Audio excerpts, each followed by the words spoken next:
All right, let's just get right into it. Bitcoin. What is the deal? Is this thing the future of money, a kind of digital gold that's only going to go up? Or is it a modern day tulip bubble, basically just a bunch of hype built on code? Today, we're going to break down this fierce debate over where Bitcoin is headed. And, calling it a wild ride might be the understatement of the century. We're talking about absolutely meteoric rises and then these gut-wrenching crashes. It's just defined by volatility. And Eswar Prasad from the Brookings Institution really nails it here. This isn't just some boring asset, it's a financial drama that has totally captivated and, let's be honest, confused the world for more than a decade now.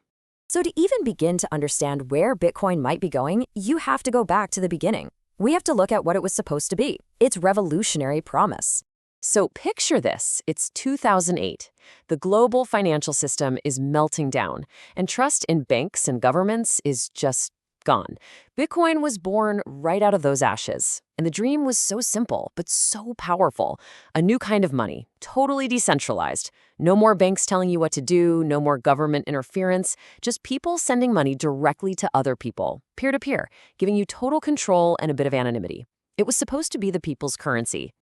But, that was the dream. The reality? Well, it turned out to be a whole lot messier.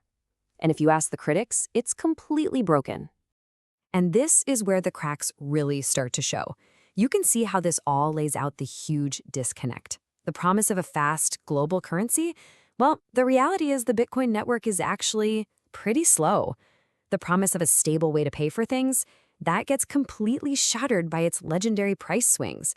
And that big promise of a decentralized network for all of us? It turns out that power is now in the hands of a surprisingly small number of people. Let's talk about that speed for a second. The Bitcoin network can only handle, maybe 6 to 8 transactions per second? I mean, to put that into perspective, other modern blockchains and payment systems can do thousands. It's been this stubborn problem from the start, and it makes it pretty impractical for buying your coffee every day, like they originally imagined. And this quote just perfectly captures the volatility problem. Eswar Prasad's analogy is spot on. I mean, how can something really work as money if you have no idea what it'll be worth tomorrow, or even in the next hour? This wild instability is a huge reason why Bitcoin has really struggled to catch on as a way to, actually buy stuff. And what about that whole decentralization thing? This chart is pretty shocking. As of October 2024, just three mining pools controlled a whopping 82% of the network's total computing power. That is the exact opposite of the original vision. And it's a genuine concern, because if one group got over half the power, they could, in theory, mess with the network's security. Okay, so if it's slow, volatile, and not very decentralized, why does anyone still believe in it? Well, that brings us to the bull case, the very powerful argument that Bitcoin's real purpose was never to be a currency. It's meant to be digital gold. It all comes down to this number, 21 million. That's it. That is the absolute final maximum number of Bitcoins that will ever exist. It is hard-coded into its DNA. This unchangeable, verifiable scarcity, this is the entire foundation for the whole digital gold argument. Right, so the believers say this scarcity makes Bitcoin the ultimate protection against inflation.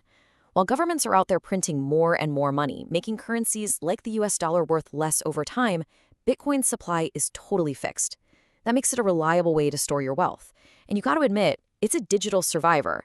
People have called it dead hundreds of times, it's survived exchange collapses, government bans, and it's still here. And as more money gets printed globally, that money has to go somewhere, right? And some of it is finding its way into this very scarce digital asset. And this quote from some user on Reddit just perfectly sums up the entire bull case.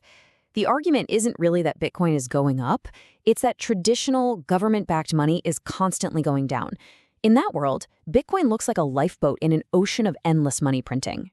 But for every believer, there's a skeptic who has an equally powerful counterargument that Bitcoin isn't digital gold at all. It's just worthless code. I mean, listen to that. That's an incredibly blunt prediction from a Nobel Prize-winning economist. Eugene Fama, one of the pioneers of the efficient market hypothesis, basically thinks there's a nearly 100% chance Bitcoin will be worthless in a decade. And his reasoning really cuts to the core of what makes money, money. So, what's actually driving the price up, according to the skeptics? Well, a lot of them, like Eswar Prasad, point right to this: the greater fool theory. The idea here is simple. People aren't buying Bitcoin because it has any real value. They're buying it because they believe they can sell it to someone else, a greater fool, for a higher price later on. So, the bear case is pretty straightforward. 1. It breaks the basic rules of money. It's just too volatile. 2. It has no intrinsic value. It's not backed by gold, it doesn't pay a dividend, it doesn't generate cash flow. Nothing. 3. Its network uses an insane amount of energy, as much as entire countries. And finally, economists like Fama say its core design, a fixed supply trying to meet a wildly fluctuating demand, is literally a recipe for the exact volatility that makes it useless as a currency in the first place. So, okay, we've got these two completely opposite visions of the future. What could possibly tip the scales one way or the other? Let's talk about the wild cards that could decide what happens next. A really key feature baked right into Bitcoin's code is something called the halving. About every 4 years, the reward for creating new Bitcoin gets cut in half. This event automatically slows down the creation of new supply. For believers, this is just mathematical proof of that digital gold idea. It's an asset that just gets harder and harder to make over time. For skeptics, it's just a pre-programmed hype cycle for an asset with no real use. And this process is going to keep going until the very last Bitcoin is mined, way out around the year 2040. But maybe the biggest wild card of them all is regulation. This is the ultimate test, right? Are governments going to treat Bitcoin like digital gold and integrate it into the financial system with things like ETFs? Or are they going to treat it like a threat, like worthless code that needs to be regulated into oblivion? The answer to that question could be the final word in this whole debate. And right now, the signals we're getting are completely mixed. And that all leads us to this final question. Is Bitcoin a bug, a deeply flawed experiment that breaks all the rules of economics? Or is it a feature, a necessary escape hatch from a traditional financial system that seems defined by inflation and central control? The answer is probably going to shape the next decade of finance. But for now, the only thing that's certain is that this debate is far from over.